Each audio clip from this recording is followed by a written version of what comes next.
Welcome to Freshwater People. I'm Lisa John Rogers. As severe weather events become more common throughout the world, the Great Lakes region is being talked about as a potential safe haven from some of the worst effects of climate change. Today, I'm speaking with Great Lakes Now contributor Stephen Starr, who wrote about how different communities in the region are thinking about climate migration. Stephen, thanks for joining us today. Thanks for having me. To start off, why do people think of the Great Lakes region as a so-called climate haven? Right. Um, the number one reason I would say is down to the fact that the Great Lakes region is home to the largest or one of the largest bodies of fresh water on the planet. And in a warming world, fresh water is something that is going to be in more and more demand. An additional factor as well, I guess, is the fact that there's simply so much available land out there, right? And also the fact that as the climate warms, the temperatures in the Great Lakes region are not obviously as high as they can be in other parts of the US. So there's a multitude of factors. Another one, I guess, as well is a relatively lower cost of living as well is something that people look at. But there's a group of factors there, I guess, that people look at this reason.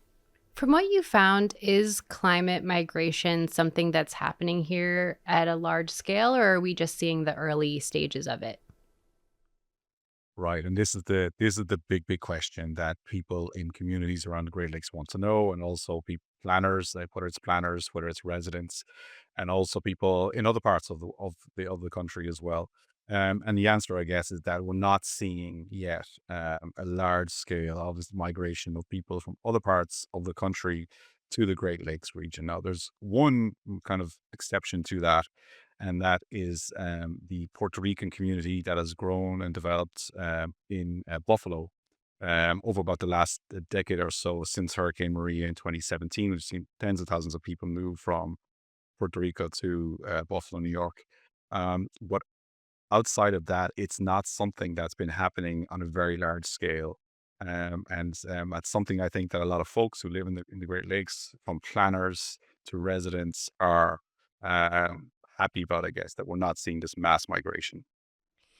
And how truly immune are the Great Lakes to the effects of climate change? Or is it not even about being immune, just more that we're a region with, like you said, fresh water and cooler temperatures, making it maybe potentially a better place? Like, what are some things we're up against potentially with climate change in this region? Right. Yeah. And it's the first thing when I speak to researchers and experts and scientists, the first thing they say is that there's nowhere immune to the effects of climate change. There will be effects for communities, residents, regions of the Great Lakes. The sense out there is that the effects will be less keen as they would be in somewhere like Arizona or Texas or Florida for a variety of reasons. So we can expect to see, according to experts at least, increased temperatures, more demand for water resources in the Great Lakes. Again, the severity of that is still not exactly clear. But again, it's going to affect people of the Great Lakes. Also, in addition to places such as Arizona, New Mexico, Florida, Texas. Going back to your point about how Buffalo, New York has embraced this title of climate haven, in your reporting, you state how, as of summer 2025, Buffalo was the last city in the lower 48 states to have never reached 100 degrees. Why do you think Buffalo has embraced this title of climate haven, and what are they doing to support or attract climate migrants? So there's a number of reasons that I guess these legacy Great Lakes cities are perhaps suitable for or well placed to, I guess, deal with or cope with or encourage the migration of people from other parts of the country and of the world. Obviously, one of those is the fact that there is an existing housing stock that's been there since the 70s. And so, a lot of these houses may not be in the best of shape, but there's houses there that could potentially, if and when they're weatherized and updated and whatnot, could be places that folks could live in.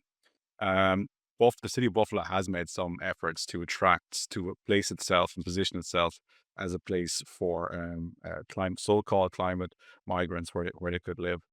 There's obviously a bunch of pluses for that. The more people who live in a particular place, and for example, Buffalo, it increases the tax revenue that the city might get, income tax, property taxes as well. But there's still lots of challenges, right? The fact that infrastructural updates need to be made, and it's an issue right across Great Lakes cities. It's not just Buffalo, Cleveland, or, Detroit. Lots of different cities. The water situation in terms of providing and upgrading water systems, uh, lots of other infrastructure, whether it's roads and electricity. There's a bunch of different things out there. The housing, as I mentioned as well, older stock of houses, maybe they're not up to spec in terms of insulation and weatherization. So, there's opportunities out there, but there's still a host of challenges for cities that do like to mark themselves as destinations for climate migrants. What else do you think Great Lakes cities could learn from a place like Buffalo? Yeah, it's number one, what you again when I speak in my reporting, speaking to regular residents of the Great Lakes, a lot of people are saying that there is already a need for services and infrastructure among people who are already living in the Great Lakes, right, in Great Lakes cities, and that there's a concern amongst a lot of people that if there's an influx of migration of people, that their needs would be superseded as well. Typically, what we're seeing in terms of people who have migrated to the Great Lakes, they're typically more wealthy than the average. They have an ability to plan ahead. They have an ability maybe to come to the Great Lakes and check it out, see what it's like, and go back and then make long-term plans. There's obviously a whole cohort of people who are already here, who need help across a variety of issues and stuff. And there's a real concern there amongst people that they could be left behind if there's an influx of wealthier people coming to the region. As you've said, many cities in the region are built to support a larger population that's no longer there.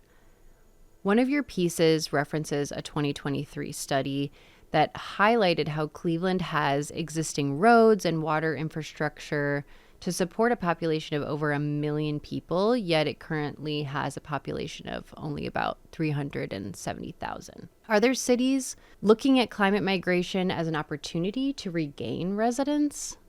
Yeah, because the Cuyahoga County is definitely one organization that are looking towards attracting more people. I think they have some definite projects in place.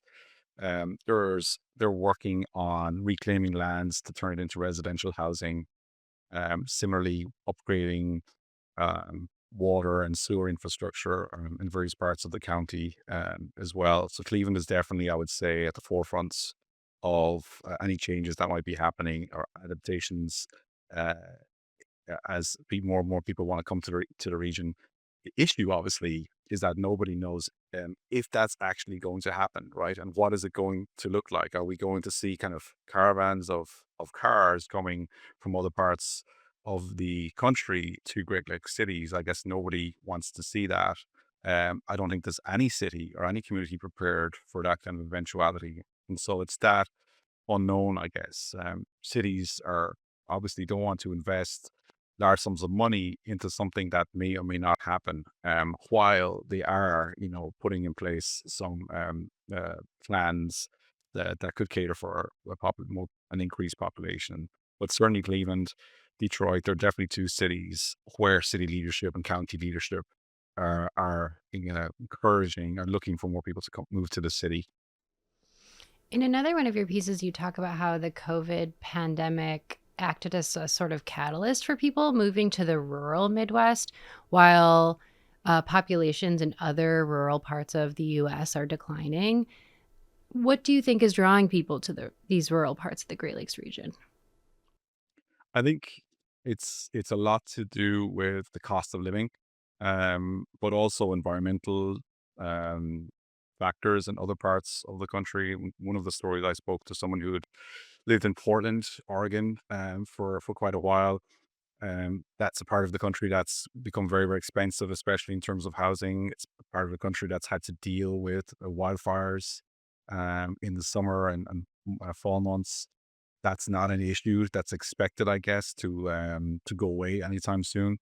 And again, these are folks oftentimes who are perhaps on the have a little bit or wealthier than maybe the national average. And so people say, the fact that they are or that they believe that there is a less potential for wildfires, and also the cost of living is more affordable. People want to come as well for the natural environments, and that's here. And but we have had, as you well know, we have had the effects of wildfire smoke in the region, and it's something that is expected to be an issue here as much here as it is in other parts of the country. So again, back to the point that no area, no region is unaffected by climate change. It's something that could be an issue for people here as well. How are rural areas preparing for an influx of residents, especially as existing healthcare and housing infrastructure is already kind of struggling in some of these places? Yeah, it's a big challenge, and it's certainly easier for cities and metro areas to make plans ahead into the future because they do have these larger budgets. For smaller communities, rural communities, and townships, it's a much bigger challenge. Um, but simultaneously, they are already facing the effects of outward migration, and so it's important in, for them to maintain their population levels if they want medical or other schools, education facilities at all, right? So it's kind of it's a really tricky and difficult balancing act that these smaller rural communities are facing. They're losing population as it is, and they do need to maintain that, obviously, to keep the services and facilities that they have. Again, it's not clear to folks how many people may arrive or come to the region in the years ahead. It's happening at a very small scale. I think for the most part, the rural communities of the Great Lakes are generally um, positive about this. But there is a fear that, what will happen if there are hundreds of people moving in over the course of a few years. We're not seeing anything like temperatures again in the likes of Arizona or Texas. We're not seeing the likes of severe hurricanes in Florida expected to decrease or ease up in the years ahead. So it's something that could continue to be an issue. It's a big challenge for these communities as they try to figure out what the future could look like. Right. Stephen, thanks so much for joining us. Likewise, thanks for the opportunity. We've put links to Stephen's series in the description and show notes. You can find more Great Lakes stories on our YouTube channel or at greatlakesnow.org. While you're there, sign up for our newsletter to stay up to date on what's happening in the region.